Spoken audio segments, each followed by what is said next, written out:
Stories heal. Stories hurt. If we repeat them often enough, they become real. They make us who we are. They have such power. This I learned on the very last autumn of our childhood. Hey everyone out there, happy Halloween! We are the Undercast Company, and this is the Underrated Podcast, a podcast where we discuss films that we feel are underrated, underappreciated, and even the ones that have slipped under the radar and passed most people by. I am Derek McDuff, and with me today are my spooky co-hosts, Ariel Ortiz. Hello. And the Spookmaster himself, our horror expert, Alan Torres. Hey everybody, how's it going? Today, for this Halloween spectacular, we're going to be talking about 2019's Scary Stories to Tell in the Dark, based on the children's book series of the same name, directed by Andre Overdahl. I think I'm pronouncing that right. The children's books, of course, originally compiled and written by Alan Schwartz.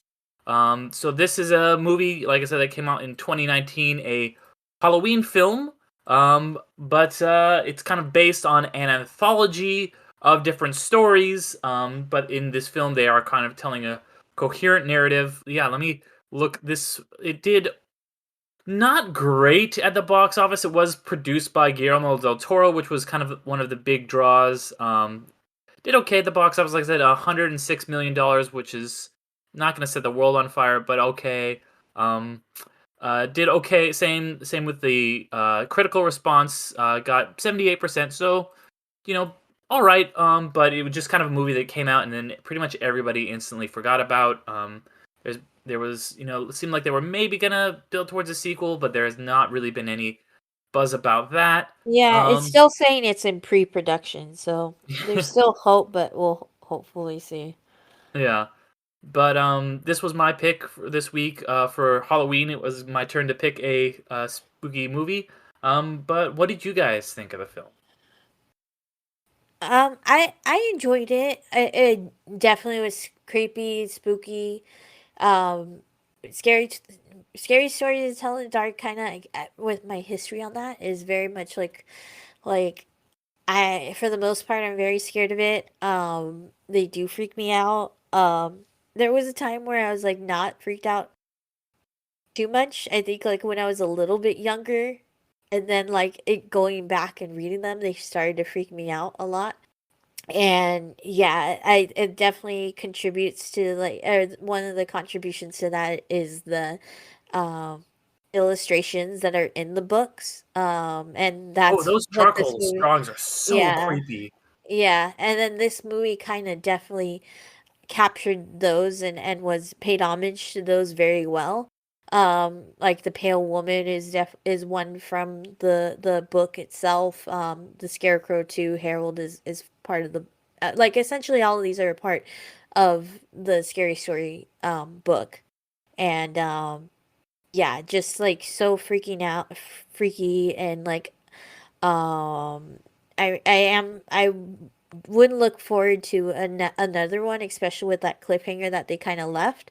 I did enjoy the main characters uh of the the girl, and then uh is it just I can't Ramon? Ramon, yeah, sorry about that. Um and yeah, to them kind of like uncovering the story of like, like this girl who's like was tortured by her family, and like trying to uncover the truth and let the world know about like what they did to the town and stuff like that. And yeah, it's very much like a heartbreaking movie, and adds that creepiness. I just saw like that the director was the director for is it Autopsy of Jane Doe? Is that the one that's named up? But I've heard that that one's really good of a scary story, or a scary movie. And then also you have Guillermo del Toro, and I think that's what lent to the creepiness of the monsters is like his influence, and like probably like having his studio or his production teams kind of like work on that on those monsters. like they of course like I know we like practical here, but I was very much impressed with the design of the monsters and like it and especially the pale lady. I think the pale lady might have would I wouldn't be surprised if the pale lady one had like some elements of practical, because that one seems like a bit practical, and then also Harold, the scarecrow. But yeah, Pale Lady, there's is that the one, the ghost, or no the one is that that the that creepy, like the really big white lady with the black eyes, like, and uh-huh she's like, yeah That shit it's was that one, yeah. freaky. Yeah, Holy shit. especially with the red lights and stuff. Yeah, yeah. Um, and then yeah, Harold is the scarecrow and stuff like that. But yeah, I didn't expect it to be set at in the 60s. I thought it was set in present day, like looking at the trailers and stuff. You could even I wouldn't even like even watching the movie, you can't tell like it was set in the 60s. I'm wondering if in other if they do continue the series, if that kind of time period sets the stage on something. I mean, it definitely contributed a little bit to like the background of like the Vietnam War happening, and also like the prejudice against Ramon and stuff like that. um Plus all the Nixon stuff I thought was interesting thrown in there. yeah, yeah, yeah, How it's yeah. happening right on the, as it's leading up to Nixon's election. Yeah. And yeah, that was just it was a pretty good movie. I mean, I definitely enjoyed it. It had that creepiness. It wasn't cheesy at all. Like it took itself very serious. And you felt sad when these characters, except for the bully, except for Tommy.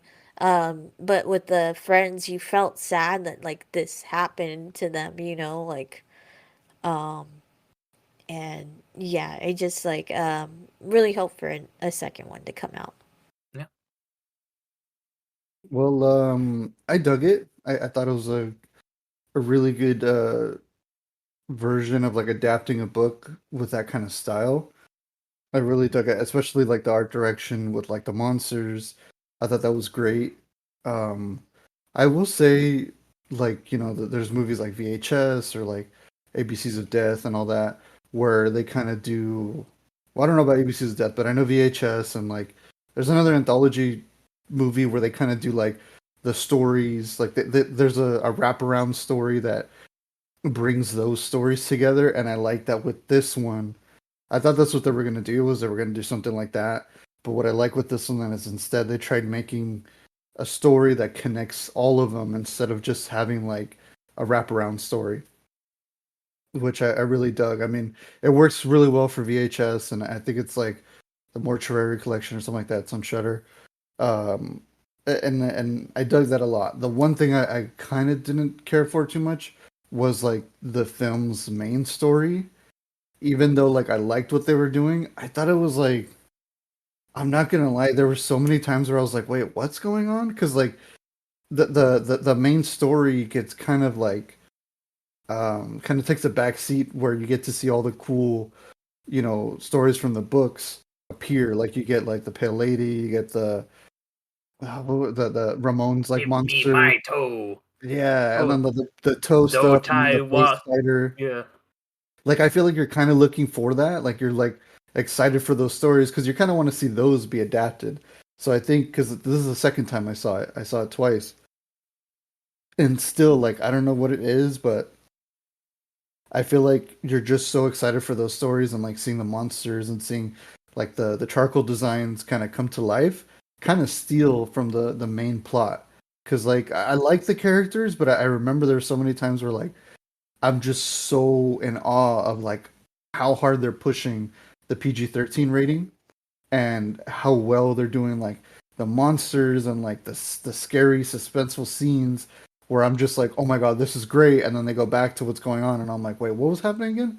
Because you're kind of distracted by like all the cool stuff, but overall, like I think one of the highlights is how hard they push the rating, because there was times where I was like, whoa, dude, this is like just give it a little more gore, just a little bit, it's an R rating. But I love the way they did it, especially with like Harold stabbing that like asshole jock, and he makes him into a scarecrow. Like that was so cool. It shocked me the second time. Like even though I knew it was coming, like he stabs him, I'm like, oh my god! And then like the straws coming out, and like it did a really good job with body horror without being like absolutely gross out, like gore and everything. Like it was more like just disturbing, which I really dug a lot. Like especially with the Harold killing the that one jock, and then the pale lady like just like that kid. I didn't think he was gonna die, and she just like absorbs him with like the all the cool red lighting. Like that was just terrifying. Like I was like, holy shit! Like even though like I said, the stories, the main stories, whatever's, everything else about this movie is like just spot on. Like just knocks it out of the park. Especially with like those scenes where I'm like, again, I'm just so shocked like that they went that far. Because again, you know, it's a kid's book, and I mean the stories are pretty scary even when I read them as a kid. Um, I will say though the spider scene, the spider bite scene, um, I still think the book one is a little scarier. I think because that charcoal drawing was just so scary and like just I don't know, it just stuck with me for so long. So like I think maybe I overhyped myself, but I dug the scene. But other than that, yeah, I really like what they did. I mean, I would like to see another one. Hopefully they can kind of like do a little better with like its main story. But no, man, it was great. Like I highly recommend it. I think like one of my favorite parts of it is it reminds me of like how like back in the 80s you would have like all these movies that weren't necessarily rated R and weren't necessarily horror, but they had great special effects where it just pushed those ratings. Where I'm like, you know, we grew up watching as kids, you know, we saw Indiana Jones and like there's Temple of Doom where like they rip the heart out and you're like, whoa, dude, that's intense. But somehow they just do it in a way where it's not graphic enough where you're just like, okay, this will give me nightmares, but I'm not like grossed out kind of thing. Like with Yeah. the Ramones monster, where like he's putting himself back together, and then he snaps the sheriff's neck, and like, ACAB. huh? I said ACAB. This movie was way ahead of the time in fucking terms of just like all cops are bastards. But yeah, like that whole scene, I was like, whoa, this is like terrifying. Like I'm like, I don't know what they did to not get an R rating, but honestly, I would recommend it for like anybody who's getting into horror and is kind of scared a little, who's like, oh, you know, I want to watch a scary movie, but I don't want to like go too hard just yet into R ratings, you know, because in the 2000s there was a lot of shitty horror movies that were PG-13 because they wanted to bring in more audience, you know, more revenue. But this one actually like knocks it out of the park, like does a really good job about it. But yeah, though one question real fast. Why did it take place in the 60s? Like what was the purpose? Is that when the books came out or They came out in No, the 80s, it the came late in. 80s, early Uh-huh. 90s. Uh-huh. I think it just kind of was the vibe of this kind of like, you know, this time where, you know, kids could just like go outside and like, you know, parents are not going to like be tracking them when they don't have phones to call or anything. Like things could just happen. I think it just kind of, and, you know, with that Vietnam War setting and just kind of, you know, that plays into Ramon's story. And I think just kind of the world of the 60s, I feel like lent itself really well to the kind of story they were telling. I mean, that's just. I mean, I don't know that for a fact, but that's just a vibe I got. Yeah, I don't know. Like I said before, like it definitely could have taken place at any time. I think maybe like it might have in that way might have allowed them to like get away with a bit more of like the kids kind of like getting to things, like definitely like with the records and stuff like that kind of thing, like how even though like they were being chased and getting caught, but like just like the records itself, and then it probably lends more to like the an old creepy house, like, and that and like the founders of this small town, like it would be like around that time, like where um and then I think like urban legends is very much of like a 60s thing. Yeah, Yeah, kind of thing. yeah, and I really agree with most of what you're saying, Alan. Like I think you really hit it on the head when you, especially when you talk about like how this is for me. It's just a perfect PG-13 horror film because it really utilizes it. Like sometimes you'll see like a rated R movie and it's just like some of the gore and violence and things like the things that they throw in just to like be like, okay, we're at R, so we can do this, sometimes feels unnecessary, and it's just like we're just doing this because we can. Whereas this, it's like the limitations almost made them the things that they could put in more scary because it's just like, okay, there is just this big gross monster, like horrible lady coming down the hall. It's just this creepy blob, and it's not like there's nothing there that would give it like, she doesn't stab him or like there's not anything like it's just really disturbing. And I've said before, anytime we've talked about a horror film, that's what is my jam is horror movies that are horror thrillers, whatever, that are very kind of creepy and disturbing more than the ones that are surprising and shocking. Just like jump scares, never do it for me. I can't. I think jump scares are cheap, and there's like only a couple of those in this movie. There is a couple, and I think they utilize them to like they're like, okay, we'll put in a few of them, but we're not going to rely on them like a lot of like that's the problem when you rely on stuff like that. This one, it was just more like very foreboding and unnerving. Like that's one of my favorite horror scenes in the past, maybe 5 years is that scene where he's in the hallway and just everywhere he looks, no matter how fast he runs, she's just slowly coming at him. And she's not coming fast and he can't do anything, but he's still just trapped. I think for me, I didn't really have problems with the frame story. I thought I was going in. I was really nervous about that. I was like, anytime you have these anthology stories and you try to kind of like cram in like a weird frame story that wasn't there in the original books, like how they did with the Great Gatsby movie, that's my least favorite part of the Baz Luhrmann Gatsby is that they have like Nick writing the Great Gatsby in a sanatorium. I'm like, this is garbage. This part of the movie, awful. And I was really worried for it in that regard, but it worked for me. I really connected with the characters. I thought that it tied all these kind of urban legends together. I think the best thing about it that it did was it kind of created a narrative through line and theme of stories have power, which, as me being a writer, I can definitely relate to that and understand that. And that was kind of the main horror theme is like, these are all just kind of stories and they have power, which tied into how the villain herself was created. She is only a villain because people made her a villain and she accepted that story that was told about her and they called her a monster and she became a monster. So I really, really dug all of that. Just overall, like I said, just really, really great film. I did like the kind of 60s vibes as well. But yeah, I think, one of the most underrated, probably my favorite underrated specifically Halloween movie, because this is a movie that starts on Halloween, but then, a lot of Halloween movies, you get through Halloween and okay, you just got to get through this night and you're good. It's like, no, this one, it's still coming, like the things, these don't end. And, horror is kind of traumatic like that.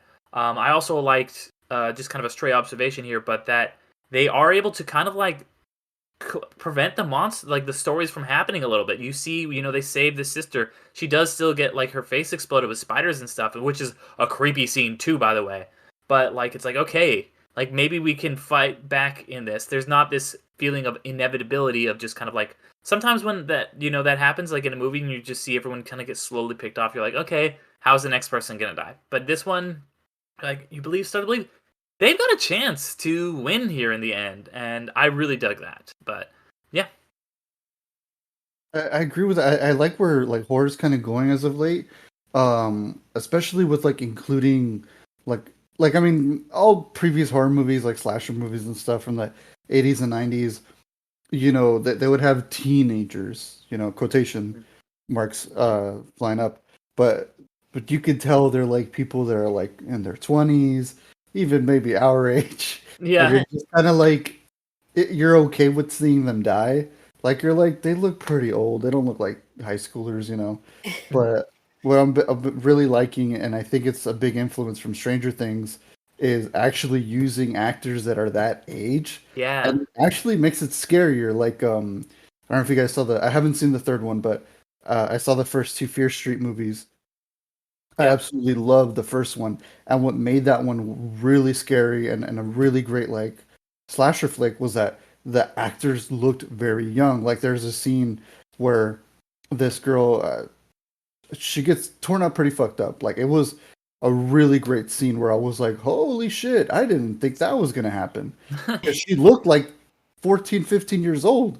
And like with this movie Scary Stories Tell in the Dark, like the kid is I think that's my favorite scene out of the movie too, Derek, is the pale lady, like, just absorbing him in that red hallway. Like, just seeing him like so scared, like, it was a great suspenseful scene. Like, it was scary. I think that's what made it a lot scarier for me, was that they looked their age, and like, they actually acted like themselves, and it kind of makes you a little bit more like give a shit about them. So I'm really appreciating that nowadays, that like horror is finally kind of going, fuck it, like, let's scare the shit out of these kids. Like, Yeah. there's so many things on the internet nowadays that like kids way younger than us have probably already seen that are way worse, all this crazy shit. So I think like now Hollywood's kind of going, yeah, fuck it, throw them in, dude. I mean, it's all, they can watch a horror movie anywhere now. They can watch it on their phone. They can watch it on anything. But Yeah, it's like they've hit this like sweet spot of like because I truthfully like kids, like there was a region of kids with myself included where like we looked like kids for a while. Like I know like high schoolers now, they're kind of like looking a bit more older and stuff like that. Like when they're in high school, I could, the bro is a testament to that. He looks like I he's don't know, already man. He's like got 20. that little tiny mustache. they It's still look like grown. babies It's to me. Now grown. they look You'll like see. babies. Yeah. Yeah, but yeah, I guess that's too. But yeah, like that one guy that's I think of him, even though he's a pretty good actor and stuff like that, but I just think of him nowadays as like Kevin Smith's soon to be son-in-law. Like cuz he's Harley Quinn Smith's boyfriend. Is it that It's kid, like the kid it's from that's good. For, from like the Red Hallway scene? uh-huh. Uh-huh. Oh Yeah. shit, that's Oh, cool. okay. Yeah. Yeah. I just think of him as like yeah, Kevin Smith's uh son-in-law. But no, he is a He really plays good actor. Austin Zahur plays Chuck. Yeah, Chuck. Yeah. He's really funny too. He's He really had some funny. great comedic timing in this movie. I Oh think a yeah. lot of all No, these he kids has did. All these kids were speaking very speaking talented. of yeah, speaking of Kevin Smith, like over the quarantine, they did like a because in reality in real life, him and Harley Quinn Smith stood with Kevin Smith, and they did a really funny web series called, I think it was my son-in-law in quarantine or something like that, or my son in quarantine. And that was really funny, and he's really funny in it, and then like he's coming on Clerks 3, of course, because now he's in Kevin Smith's like orbit. so but no, he's really funny, and I think like all the other actors did a really good job. I liked Ramon a lot, not just because I think he captured, they did a really good job of capturing like the discrimination that Mexicans feel then and then feel now, of just kind of like being the suspect sometimes, being seen as a suspect in a white community and stuff like that. And but he took it very much in stride, and I liked that about his character, that he just like very much the mentality that I was taught, just like it doesn't matter what, like, other people just work hard and do things, get things done and stuff like that. It's like so I very much related to that character, and like I really did like that like they're like, do you have a switchblade, and he just doesn't answer, and then later on he does have a switchblade, and it's like really funny, like I have some kind of knife and stuff like that, so it's just like, yeah, it's just like kind of like a thing. Yeah, no, I think you guys are really hitting on it where they felt like real kids, Like these felt like, not to drag anything, but like that I know Dear Evan Hansen's getting, kind of torn apart because the actor is definitely aged out of the role. Like he's in his 30s playing a 17-year-old. Yeah, Whereas it these, was. Yeah, for that, it's more about well, I don't like want to get too the much into it, yeah, but yeah, it's a just because whole it's a thing. thing that But happens like, all it's the just time. the yeah. There's a reason, like community, like Broadway musical fan community wise, that we felt it was okay. But I know, like over the general audience, but that's another thing. Or something like Logan Lerman. Like I remember when he's in 13 Reasons Why, and I remember him playing a high schooler, but I remember him playing the same age on Lost 10 years earlier, actually looking like a kid. Percy But Jackson was in 13 Reasons Why. not Logan Lerman. Who's the guy who's in 13 Reasons Why? He Oh, looks I like don't That's that know. guy. Yeah, you're right. You're right. You're right. Yeah, you're right. he's like I his always get twin. that confused. Yeah. They He look the did. same, yeah. Yeah. But yell at me in the comments, guys.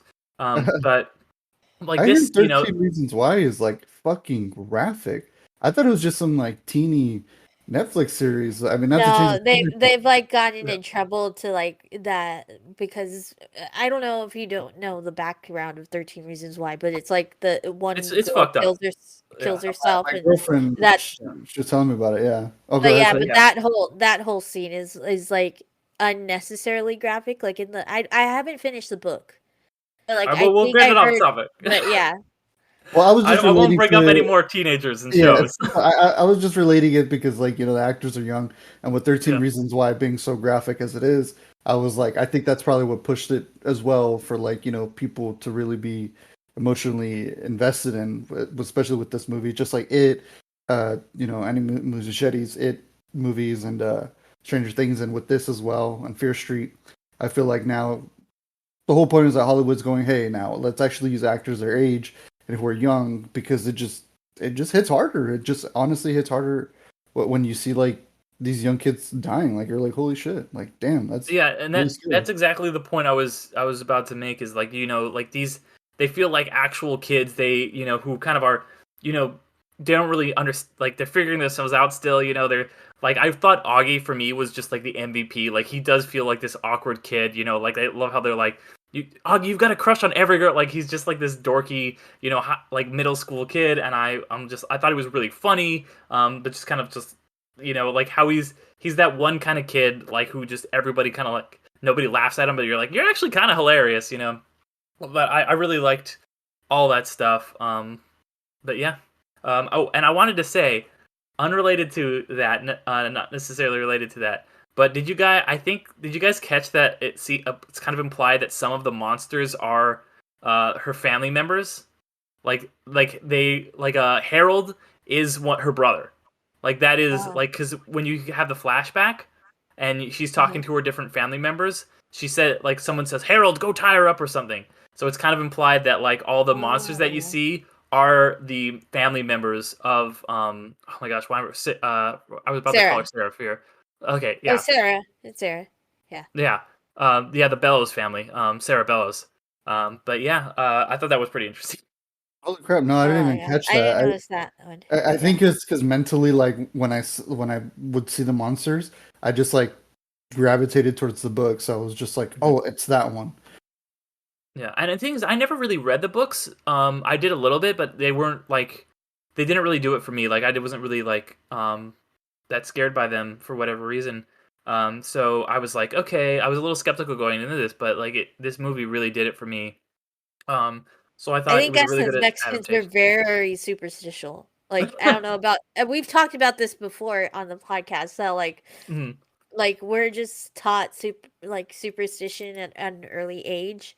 I don't know if it's for every Mexican, but a good chunk I think because there is still like those kinds of like stores that exist for us. But yeah, that we I think it's just that being taught, being very superstitious. We have like the kukui and La Llorona and like all these other things and it's kind of like at least for me that's why I've always like been adverse to scary movies and stuff like that for the most part. So yeah, that's why it's like um especially like with scary stories to tell in the dark, and that's probably why, like I said, like there was like a turning point where I was like okay with scary stories to tell in the dark, but then I wasn't. It was probably Mhm. because like I got reminded of like a scary actual thing or at home or something. So yeah. Well, it's interesting. I think how it builds on this kind of oral tradition because the I think pretty much all of the stories are based on urban legends. They're Yeah, not original, and like I remember my aunt would tell this one a version of the "Give Me My Toe" the toe stew story. Like that was a campfire story that she would tell because my our families would go camping together all the time, and it was kind of in her version it was like they dug up somebody's bone, so it was the same kind of idea though. And I think that kind of ties back into what I was saying earlier about the power of stories, and like you have these oral stories and then they get written down in this kind of collection and then they get turned into a film like this, and it just kind of continues on the tradition, which I think is really cool. No, yeah, like you're absolutely right because I remember reading them and like I think they have like the hook or the hook or Mm. urban legend, like the couples making out and like they hear like a noise on the ceiling of the car and then they're like, oh my god, what is that? And then there's a guy with a hook or whatever and he chases them down, like that story. And then I think definitely the spider bite story was a big one too. Very like that one freaked me out because I read it when I was in elementary school. Yeah. Like I would like pull that I would borrow that book from the library every other week and just read it. And like I remember, they're like, hey, don't fuck around with spiders because they're gonna bite you and then there's gonna be a big old egg sack in your face. And I was like, oh my god, fuck spiders. Yeah. I was like, only Peter Parker lucked out there. Right. But yeah, no, I know, Derek, you said you hadn't really read the stories, but I mean, they're pretty much urban legends. Like, what were you guys's like favorite urban legends or stories from the books? That's what I was about to say. Like, I think I've blocked out a lot of books because of how scary I got. I could look them up and get traumatized. Let me see. Yeah, Uh, like I said, I never really read the book, so the only one I knew was the "Give Me My Toe" one. one Yeah. I would like to see it done. I don't know how they would fit it into the movies if they make a sequel, but my favorite was called High Beams, and this one was like just really fucking scary. Like it was just a very real thing that can happen. I don't know if you guys have ever heard of that story. I do remember this. I That's now that you say it, I remember reading that one or having it read to me at a very young age from that book. That was like I'm the most reading it famous one, I now. feel like.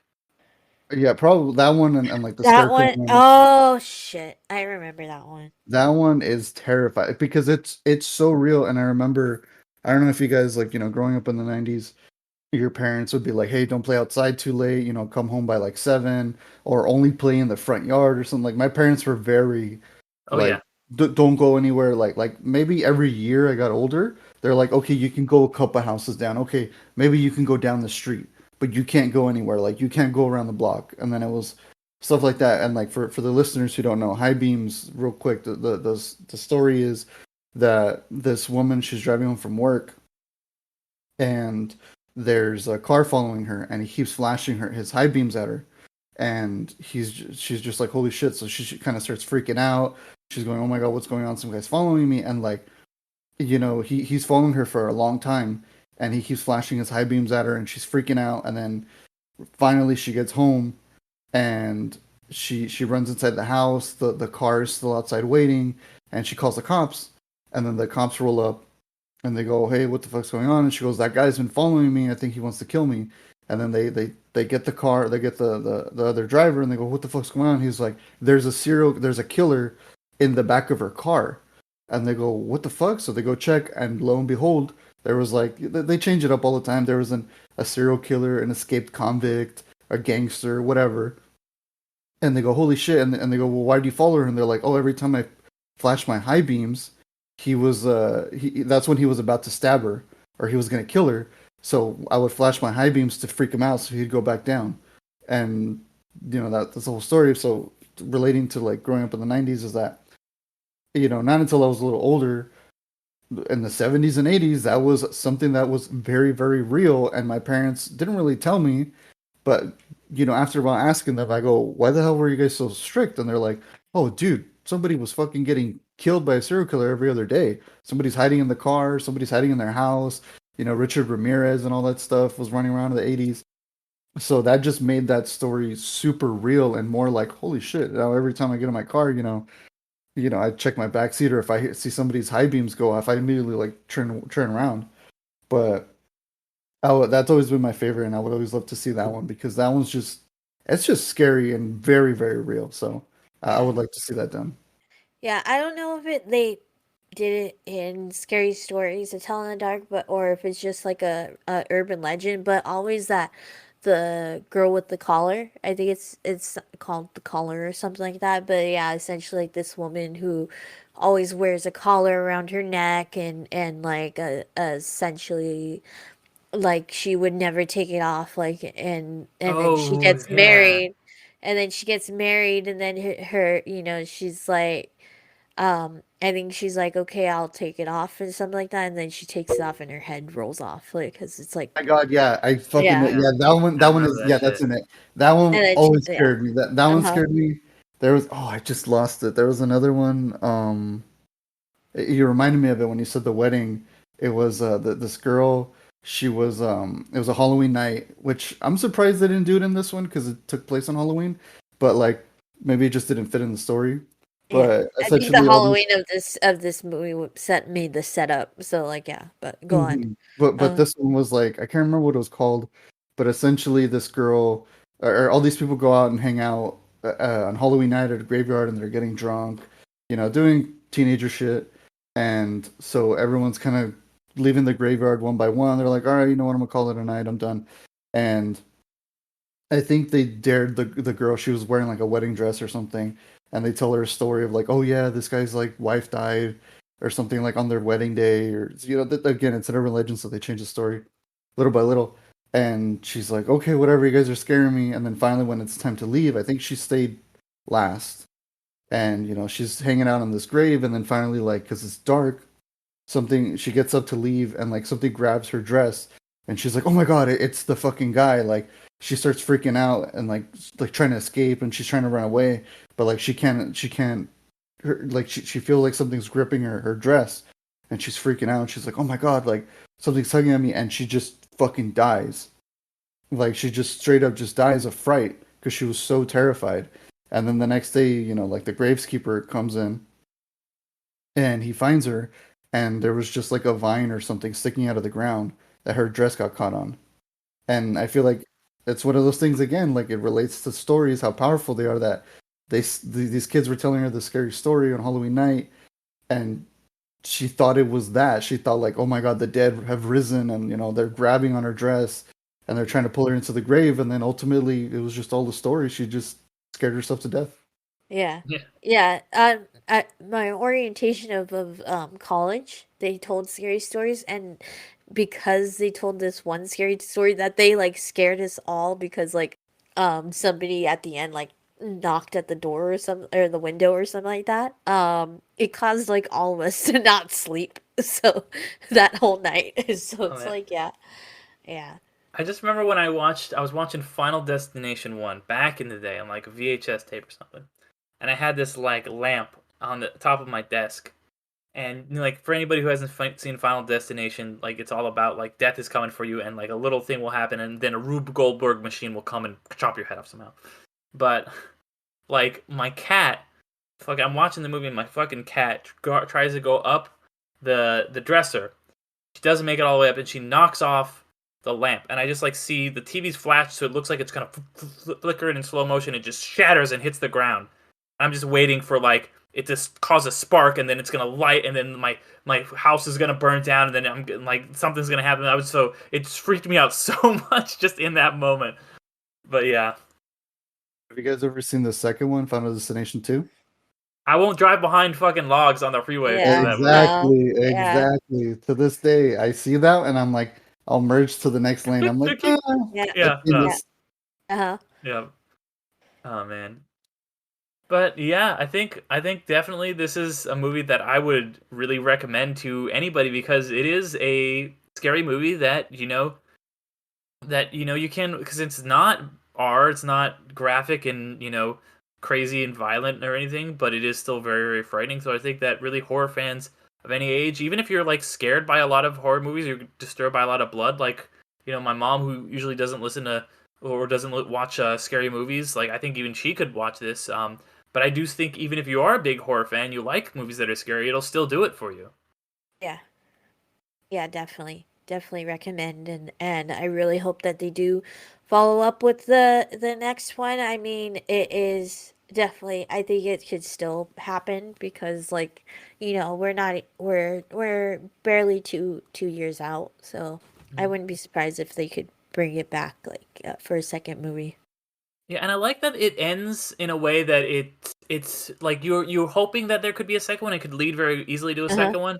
But if this is it, like you don't feel cheated. It doesn't feel like it's like there's more story and this is all I'm getting. It does balance that very well, I think.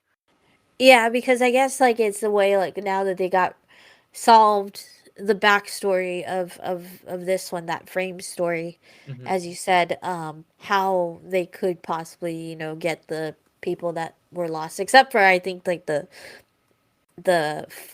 jock. Like I think that guy's dead. Like, you know, for Yeah, sure. no, But he's the new Scarecrow. yeah, but the other ones that essentially got absorbed somewhere into nothing, Yeah, that became it went into nothingness. I think like Tommy they're kind of Milner. uh-huh. Yeah, Yeah. Um but yeah, like I said, I don't know how they're going to like do that frame story and have more scary stories written. yeah, So, yeah.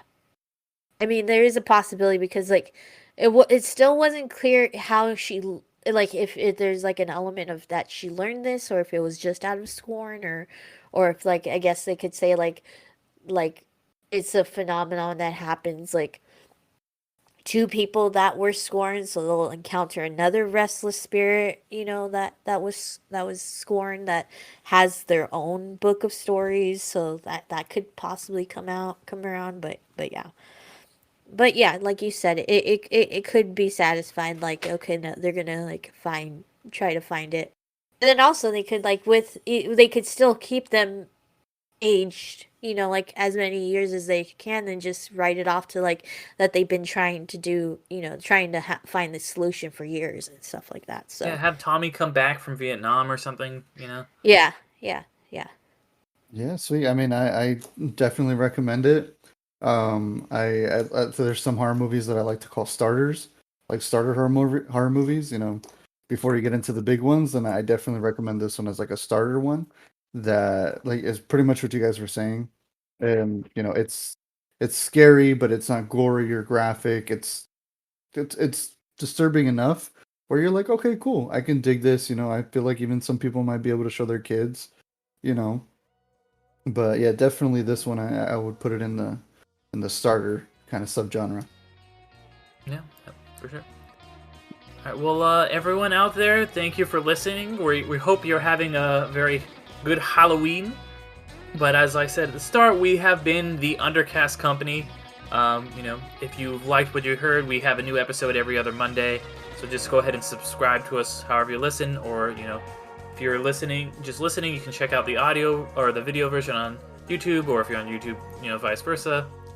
We do a couple other podcasty things. I have a podcast called Infinity Stones and Dragon Bones where we all talk about the latest Marvel stuff that's kind of released intermittently whenever there's a new Marvel thing.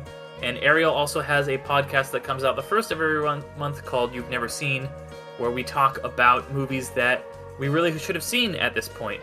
You know, so she'll introduce us to a film, or we'll introduce her to a film sometimes, and we just kind of talk about why it's iconic or, you know, legendary.